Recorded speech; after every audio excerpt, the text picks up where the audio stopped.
Este podcast se presenta gracias al programa de apoyo al periodismo independiente del Grupo Bancolombia, porque una sociedad mejor informada está más protegida.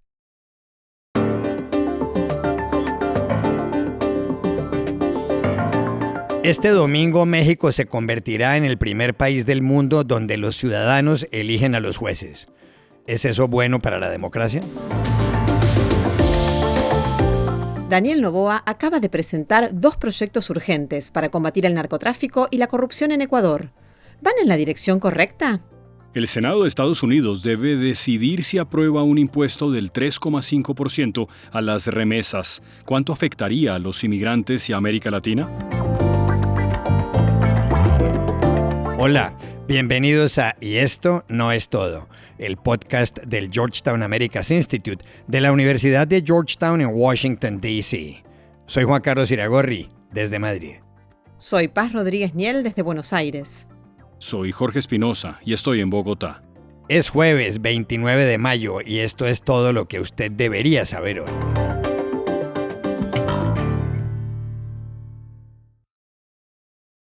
México se alista para una histórica y muy controvertida cita con las urnas este domingo. Se espera que 100 millones de personas escojan a miles de funcionarios del sistema judicial, con lo cual ese país se convertirá quizá en el primero donde los jueces son elegidos por voto popular. Hay más de 3.400 funcionarios que seleccionar, entre ellos los 9 ministros de la Suprema Corte de Justicia de la Nación, más de 460 magistrados, más de 380 jueces y gran parte de los trabajadores judiciales de los diferentes estados. La reforma, aprobada en septiembre, cuando aún era presidente Andrés Manuel López Obrador, no ha estado exenta de críticas. Algunos dicen que va a politizar la justicia y a entregársela a quienes financien las campañas. La presidenta Claudia Sheinbaum no ha estado de acuerdo con esa teoría. Si el asunto fuera que la presidenta quiere poner al Poder Judicial, ¿para qué hacemos tanto relajo, tanta votación, tanta promoción? No, es completamente distinto. Estoy renunciando como presidenta a decidir quiénes son los ministros para que el pueblo de México elija. Es mejor que vote millones de personas a que decida la presidenta con el Senado de la República. Pero, ¿qué significa realmente para la democracia mexicana la elección popular de los jueces consagrada en la reforma judicial? Llamamos ayer a Ciudad de México a Carolina Gilas, profesora de Ciencia Política de la Universidad Nacional Autónoma de México, la UNAM. Juan Carlos, yo creo que estas elecciones judiciales definitivamente ponen en riesgo la democracia mexicana y creo que lo hacen fundamentalmente por 3 razones. Primero, por cómo ha sido aprobada la reforma, que fue, tú bien lo sabes, una aprobación desde las imposiciones, desde presiones a las y los legisladores, sin consensos amplios, y pues, yo creo que hay que tenerlo muy claro con violaciones al procedimiento legislativo, porque no solamente hubo un muy fast track en el Congreso Federal, pero en los congresos estatales, México es un país federal que requiere de su aprobación también para las reformas constitucionales. Se han dado casos pues realmente más allá de preocupantes. El Congreso de Oaxaca, por ejemplo, le tomó 6 minutos la sesión en la que han aprobado esa reforma constitucional que evidentemente deja en claro que no hubo ningún tipo de reflexión, ningún tipo de debate, ningún tipo de consideraciones. Segundo, porque en general la idea de la elección de jueces rompe con toda una serie de principios democráticos que pretenden garantizar la separación de los poderes y dotar al Poder Judicial de una autonomía, profesionalización y de capacidad necesaria para que pueda fungir como un contrapeso tanto al Poder Ejecutivo como al Poder Legislativo.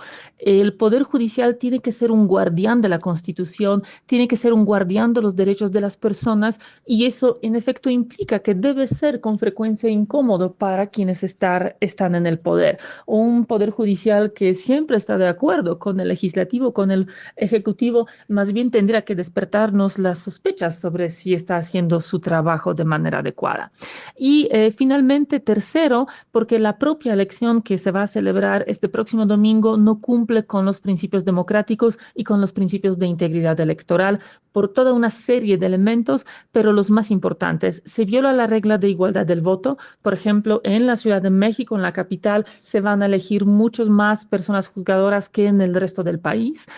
También con la vinculación territorialidad, por la manera en que ha sido dividido el país en los pues, distritos, digamos, para esa elección judicial, las personas no necesariamente viven, residen en los lugares donde van a ser votados. También se va a instalar solamente la mitad de las casillas, las que tendrán que instalarse en una elección federal en este país. No hay voto en el extranjero. Las boletas inutilizadas no se van a cancelar en las casillas. La ciudadanía no va a contar los votos y podríamos seguir enumerando toda una serie de otros elementos que cuestionan ciertas garantías mínimas de las elecciones democráticas. Entonces, yo creo que definitivamente estas elecciones no contribuyen a fortalecer la democracia mexicana, sino todo lo contrario, la debilitan de manera muy peligrosa.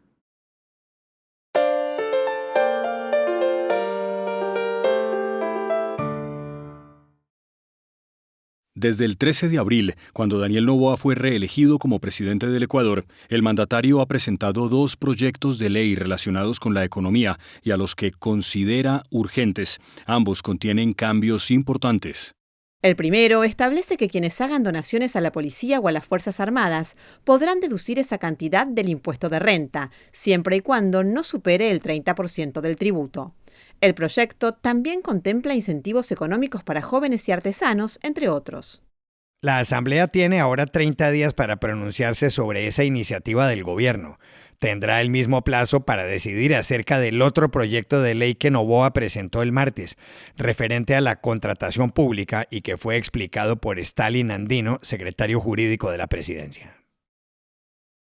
Nosotros tenemos un sistema nacional de contratación pública del año 2008 que tiene más de 30 tipos de procedimientos de contratación pública. Esto se ha vuelto inmanejable para los servidores públicos y con un alto riesgo de responsabilidades administrativas, civiles y penales.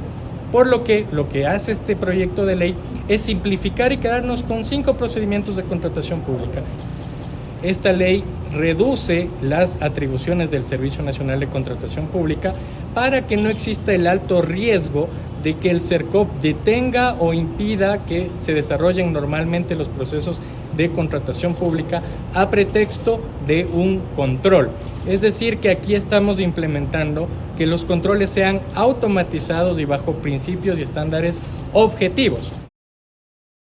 La pregunta es si los 2 proyectos de Noboa, uno vinculado a donaciones a las Fuerzas Armadas y otro a la contratación pública, van en la dirección correcta.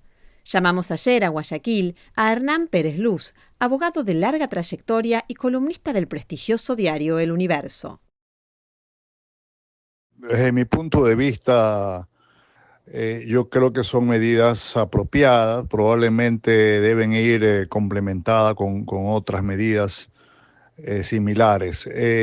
La primera llama la atención, obviamente es algo novedoso, pero no es algo realmente ilegal o inconstitucional. El país está atravesando una crisis fiscal enorme y el desafío de combatir el crimen organizado es gigantesco en el Ecuador y las arcas fiscales no alcanzan para financiar todo el combate contra estas mafias. Yo creo que el presidente ha llegado a la conclusión que va a tener que presentar este incentivo tributario de impuestos. Con respecto a lo otro, también creo que debe complementarse con otras medidas, pero van en la dirección correcta, ¿no? A mayor número de trámites y de pasos que hay que dar en procedimientos públicos administrativos, generalmente, no siempre, pero generalmente hay ocasión para la corrupción, para crear sobre todo incertidumbre. Esa es una de las quejas que se ha tenido inversores privados, ya tanto sean nacionales o extranjeros, de que el Ecuador sufre de un problema de incertidumbre legal. Y yo creo que ese acortamiento de los trámites para la contratación pública le pueden hacer bastante bien al país.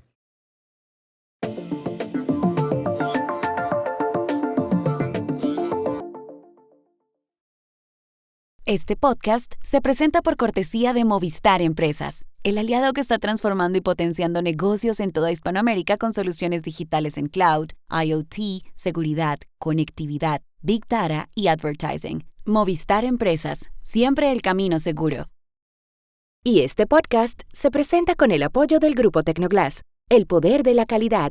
Diseñamos, fabricamos y comercializamos vidrios, ventanas y fachadas de calidad mundial.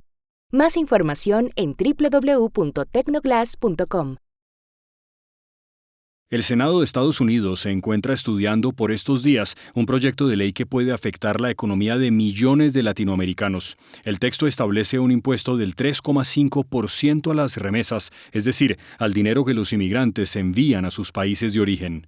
La idea con este gravamen, impulsado por el Partido Republicano del presidente Donald Trump y que no afectaría a quienes tengan green card o permiso de residencia, es combatir la inmigración irregular. En Estados Unidos viven al menos 11 millones de personas sin papeles. El impuesto consta en un megaproyecto de ley económico de más de 1,000 páginas, bautizado por Trump como la Big Beautiful Bill. La Cámara le dio luz verde el jueves por un solo voto, 215 contra 214, según anunció en Washington el presidente del organismo, Mike Johnson. On this vote, the yeas are 215, the nays are 214, with one answering present. The bill is passed.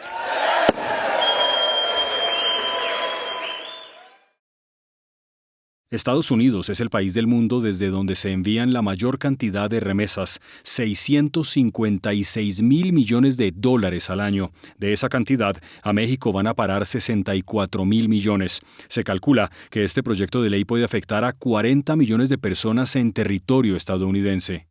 Algunos países centroamericanos podrían verse perjudicados si el Senado en Washington le da luz verde al proyecto.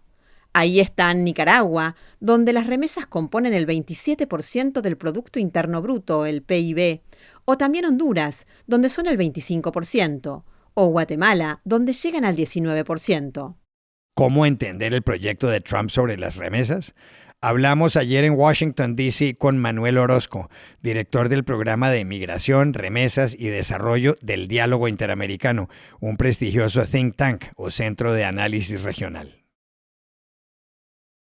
Los Estados Unidos básicamente ha sido el principal país de donde originan las remesas hacia América Latina. Estamos hablando que llegaron alrededor de 150,000 millones de dólares a la región desde Estados Unidos, en donde básicamente 64 millones de dólares llegaron a México. Los países más afectados por este tipo de impuesto son muchos. Uno de ellos es México, que tendría una disminución en el envío de dinero de cerca del 8%. Otros países afectados son Haití, Guatemala, Honduras, Nicaragua, El Salvador y Colombia. El impacto fundamentalmente tiene que ver con la decisión que hagan los migrantes de cómo administrar su dinero y cómo balancear, enviar un poco menos y al mismo tiempo pagar ese impuesto, porque se le está duplicando. El promedio de envío de remesas costaba alrededor de un 3% por un promedio de unos 350 a 400 dólares. Ahora te están duplicando eso básicamente a un 6,5%. Y el impacto es muy fuerte porque viene a reflejar un gasto de 30 dólares que es el equivalente a un 1% del ingreso mensual de un trabajador migrante en Estados Unidos. Por lo tanto, la decisión de cuánto enviar va a depender realmente de si decido seguir enviando un poco menos y pagar el impuesto, o si decido irme por el lado informal, enviar la misma cantidad, pero asumir los riesgos que esto pueda contraer. Entonces, la situación es bastante complicada en este momento para los migrantes y las familias que lleguen a recibir el dinero.